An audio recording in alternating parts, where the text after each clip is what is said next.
consultation. Call toll free 888. You're live. 7779. That's 888-595-7779. Now, today's edition of The Real Estate Show.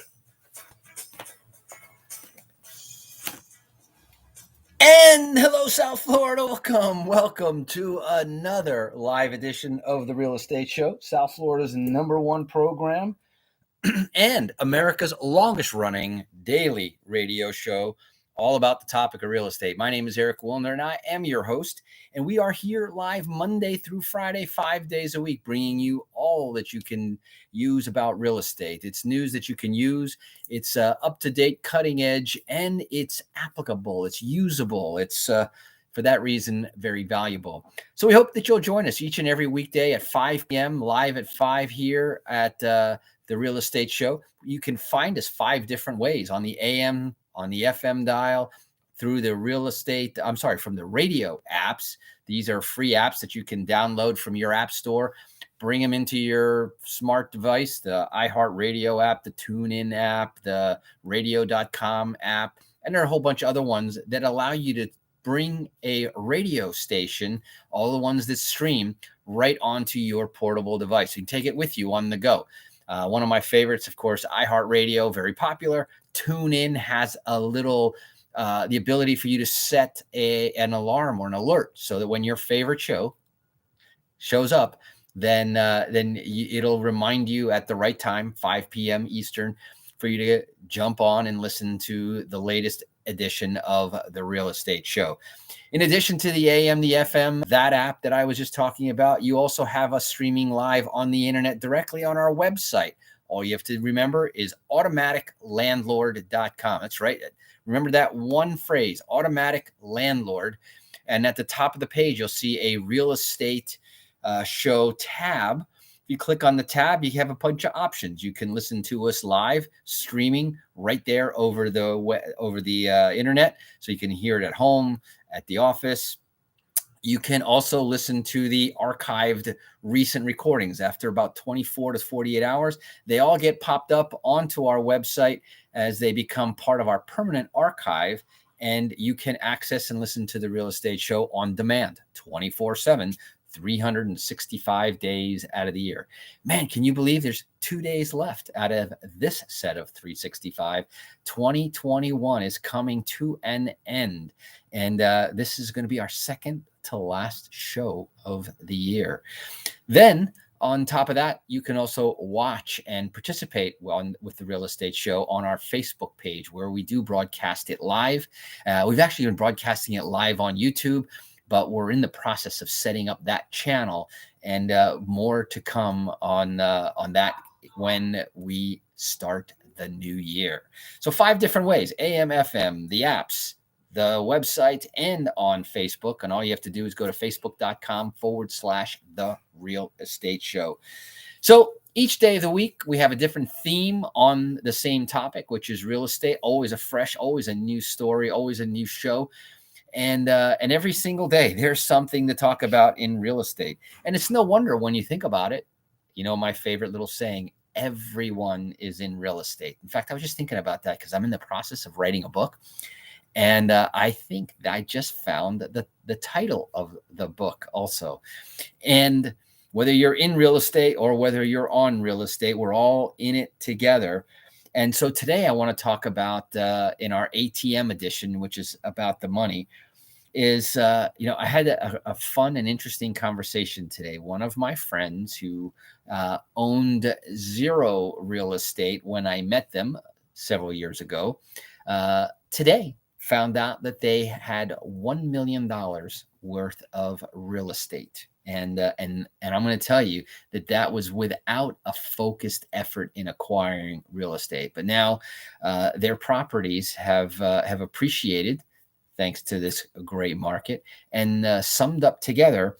And so the interesting question is that I'm going to weave in and out of this conversation today is, what is a millionaire, right? Is a millionaire somebody that has $1 million or that earns $1 million? And is that gross or is that net? And So it's kind of an interesting conversation, and I'm sure there's some pure finance majors that'll have one answer for it. I'm sure there's some accountants out there that'll have a different answer for it. I'll bet you that there are as many real estate uh, people, professionals, agents, you name it, out there that have even a different perception. And then when you throw this question into the pool of independent business operators, I'm sure they each all have their own different opinion. So one of my favorite books of all time in real estate is the book The Millionaire Investor, Real Estate Investor, by the founder of the Keller Williams chain. Hey, Marianne. And he starts out the book laying down pretty much this exact same question. And I've never forgotten, if there's one thing that I took out of that book, one central thought. Hey, Felipe and Adam and John, and I was just saying hi to some of our Facebook viewers as they're jumping on. He said that in order to become a millionaire real estate investor, you have to go through 4 phases. And this is what's cool. So think about this, and this is a writer downer. If you ever take notes on the real estate show, this would be one of those things. And so in order to become a millionaire real estate investor, number one, you have to begin with your mindset, right? You got to believe that you can do it before you actually can do it. And so it's a mindset thing. And so he says, step number one is think a million, set it as a goal. And we've been talking about goals this whole week. And in fact, I also wrote down another little question. I got so much stuff that's kind of bubbling in. And when you spend the amount of time that I have sort of reviewing and getting ready for the new year, it's inevitable that it also creates a whole bunch of additional content that I want to share with you guys here on the show. And so number one is that you want to think a million, be able to think, believe, visualize $1 million. And you don't have to know how to get it. That's not the important part. And I can't emphasize that enough. Hey, Susanna, when you are putting together your goals for the year, the first thing you want to do is I like to spend a little bit of time just brainstorming, like, what is it that I want out of this next 365 days? And anything goes. Put it all down, write it all, and don't judge it. Don't analyze it, and most of all, don't try to think, well, how do I do that? Because the how is not important. The why is, because with the right why, if you had to walk across, and I remember this presentation, there is just picture between, remember the Twin Towers in New York City before they got knocked down. You had the World Trade Center, which was, the 2 tallest buildings in the world.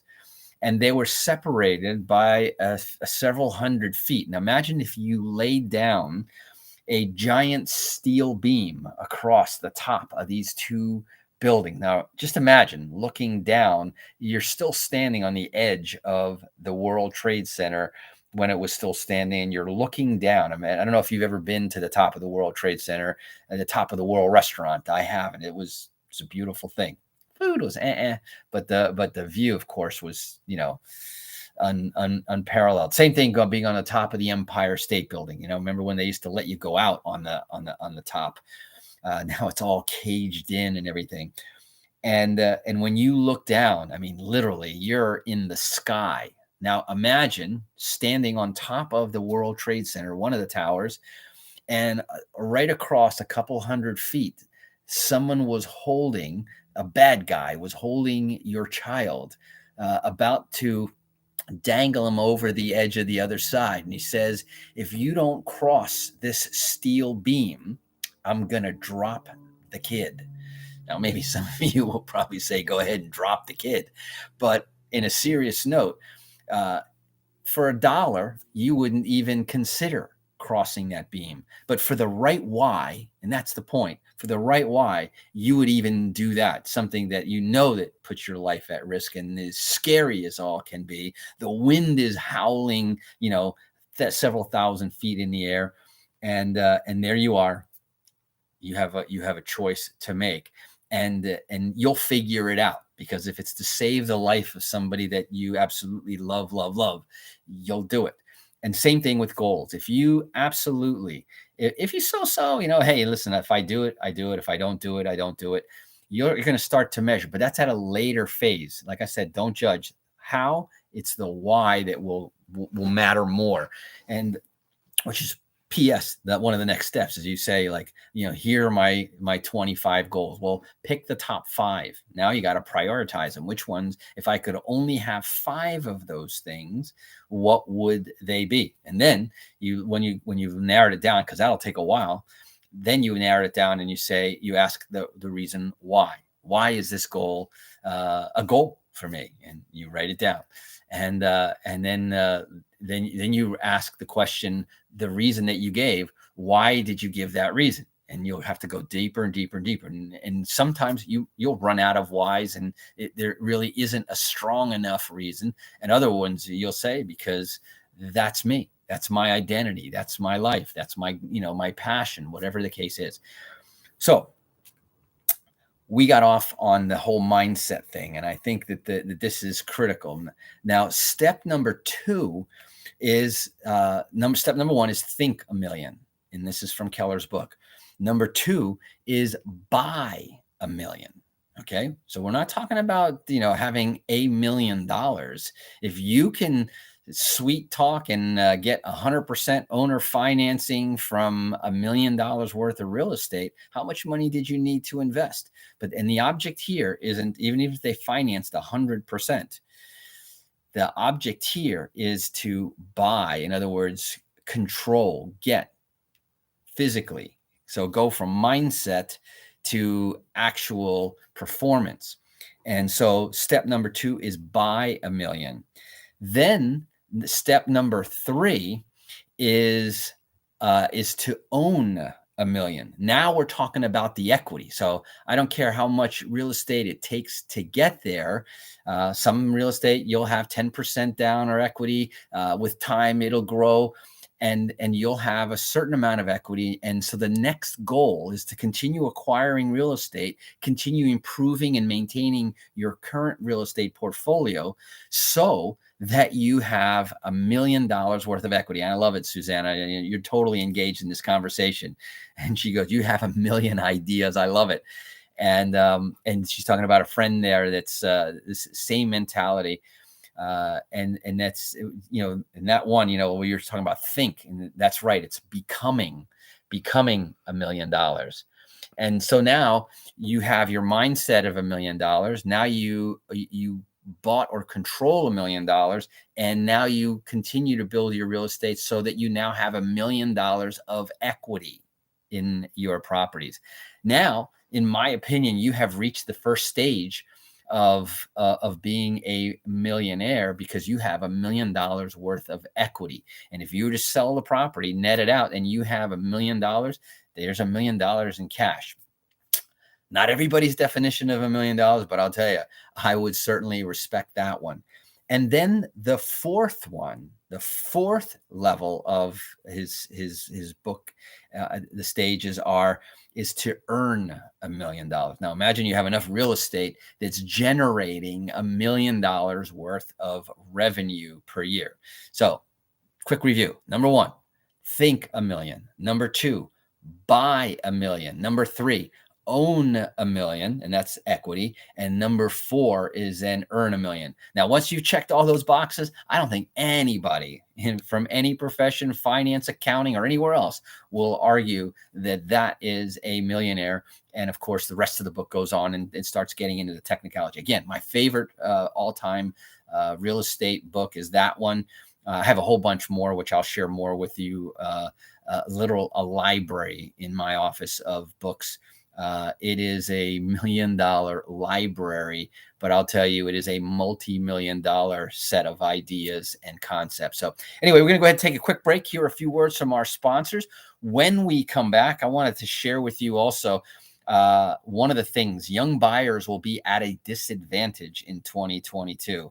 And this and a few other things, which will hit real high from an article. And if you would like a copy of the article, I'm going to tell you how you can get. I'll send you a copy of it. What will the 2020 housing market look like?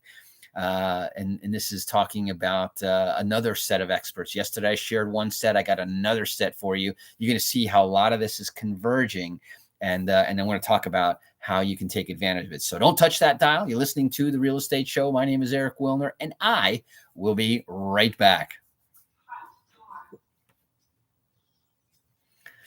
I already like your friend, Heather. They are great thoughts. And I did get your text, Marianne, and I'm looking at the hotels because I want to have like a half a dozen options. There's tons. There's so many good hotels. In fact, I was just at one. I got to see how far it is from the venue site, but the EXP just had a beautiful rooftop party at this brand new hotel that I'd never even heard of, which is set back about 3 blocks from the ocean. The secret sauce here: daily essentials right here. Every day. I credit this with not only lowering my cholesterol dramatically. My doctor thought that I was taking the pills he prescribed, which I never did. And so I don't have that problem anymore. Lost 45 pounds. And on top of that, I thoroughly believe that between this and the vitamin D has been the secret of why got the antibodies, and didn't really get sick. Thank God. So we're coming back here.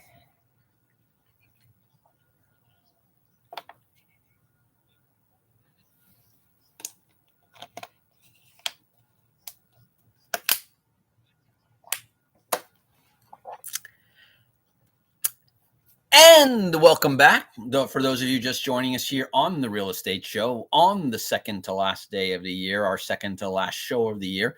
Remember, The Real Estate Show is a daily show, 5 days a week, Monday through Friday, live at 5. So 5 days a week, 5 p.m., 5 different ways: AM, FM, the apps, the website, and of course, Facebook Live. And if today I've been particularly having some fun with our viewers here on Facebook, because they're engaged and they're excited about the new year 2022. And I wrote down, it was a cute little quote that I wrote. And every day, remember I talked about the miracle morning routine, the ritual, and I wrote this one down because every day I come up with a little quote. Either I'll borrow somebody's, but every day 365 new quotes. And it says, have you done your plan? Have you done your annual review? Are you ready for 2022? So this one even rhymed, so it was kind of fun. Hey, beautiful. And so here it is. I want to jump in. If you missed the first half, I'll tell you that that was key stuff. Like I said, that was the best part of the best real estate investment book that I've ever read so far. And I read a lot, and I listen to a lot, interviewed a lot here on the radio show. But so this article that was this one here came through CNBC. And they were talking about how COVID-19 upended the home buying process. We've heard that a bunch of times. Historically low interest rates coupled with inventory shortage created a red hot market. We've heard that. That's no news. And houses selling within hours of being listed, and often for well over asking price. And that's not only in the selling. I personally saw it, experienced it in the rental market. And so nobody, of course, knows exactly what there is in store for the future and what 2022 will bring. But as I go and I read everything that I possibly can get my hands and eyes on, housing experts have been telling us and different media outlets that in 2022, buyers can expect similar, in other words, here we go again, trends to the past 2 years. In other words, the pandemic market is going to continue. And I've never heard anyone call it the pandemic market. And I'm not calling it a pandemic market, but it is what it is. And low inventory, fast turnaround. And so even with the quote unquote impending, and by the way, where are all those gurus talking about the foreclosure tsunami? You know, they're gonna have to. They had to come back out with a new spin to sell their latest courses, and often junk. No one knows exactly what the future has to hold. But that being said, it's going to continue to be a seller's market. So that's important. It's a seller's market. Home values are expected to increase, perhaps in some areas by, again, double-digit points. Zillow, and I don't know how much credence you want to put into them, but they say, remember, for all the foibles that they have done, and for as much as you can't trust them as a source of your information, they do have a lot of information that's been fed to them, and they've been a warehouse of information. They say it won't be quite as wild as it was this year, according to Skylar Olson, principal economist, but it will be a strong market. None of us can promise that finding a house will be easy. With that in mind, here's what you need to know if you plan to buy a house in 2022. Inventory will remain scarce. I'm not going to go into that because that's a rehash of something we've heard over and over and over. The gap shrank, and let's talk about here what they're talking about the gap here. The number of homes actively listed for sale fell to a record low at the end of November, CNBC reported, though there will likely be more listings in the spring and summer, as there always are. It is unlikely there will be enough to meet the demand. So they're talking about the supply and demand gap, and the gap shrank in 2021 and will likely shrink again in 22. By the way, that's a good thing, right? The gap between supply and demand. You know, the healthiest thing for a growing economy is a balanced supply and demand. But the housing shortage will be a defining feature of the market once again in the next year. And that's according to Zillow's 2022 housing outlook. Interest rates will rise. We're already seeing that. The Federal Reserve has announced and is expected to raise interest rates a few times in 2022. We haven't seen that in a long time. I'll tell you, by the way, in some of my dealings with recent real estate agents, those that entered the market post 2012, okay, mark my words on this one, haven't experienced a down market, haven't experienced interest rate increases. In fact, I had one that didn't know what the term short sale meant. And so a little bit scary out there. So it's not necessarily bad news or terrible news for buyers. The silver lining of higher mortgage rates is that fewer speculative buyers will be in the marketplace because there's less money to be made. And that could help the average person. By the way, this is why the Fearless series of webinars that we're doing in the beginning of the year are going to be critical. We have January 11th. If you want to attend the Fearless First-Time Homebuyer Workshop, you have to text DPA to get an invite to that free online workshop. Text DPA, short for Down Payment Assistance, just one of the 8 benefits that were part of that workshop. We have the Fearless Investors Workshop on January 12th. And to attend that, you have to text INVESTOR to 561-861-2366. That's 561-861-2366. Worst thing in the article here, millennials who are at a peak first-time home buying age will remain at a disadvantage compared to older generations when it comes to buying a house. That's not only because the homes are much more expensive now than they were when baby boomers and the older generations were buying theirs, but because boomers are staying in their homes longer and are living longer. So that means more and more first-time home buyers are probably going to need financial help. And that's what these workshops are about. And I wanted to bring that last point here into this show today. But the music is in. That means that my time is up and I'm on my way out. The quickest 30 minutes in my day just ended, and I hope to see you again for the last show of the year. Same place, same time tomorrow. So until then, drive safe and make it a great day. Bye-bye.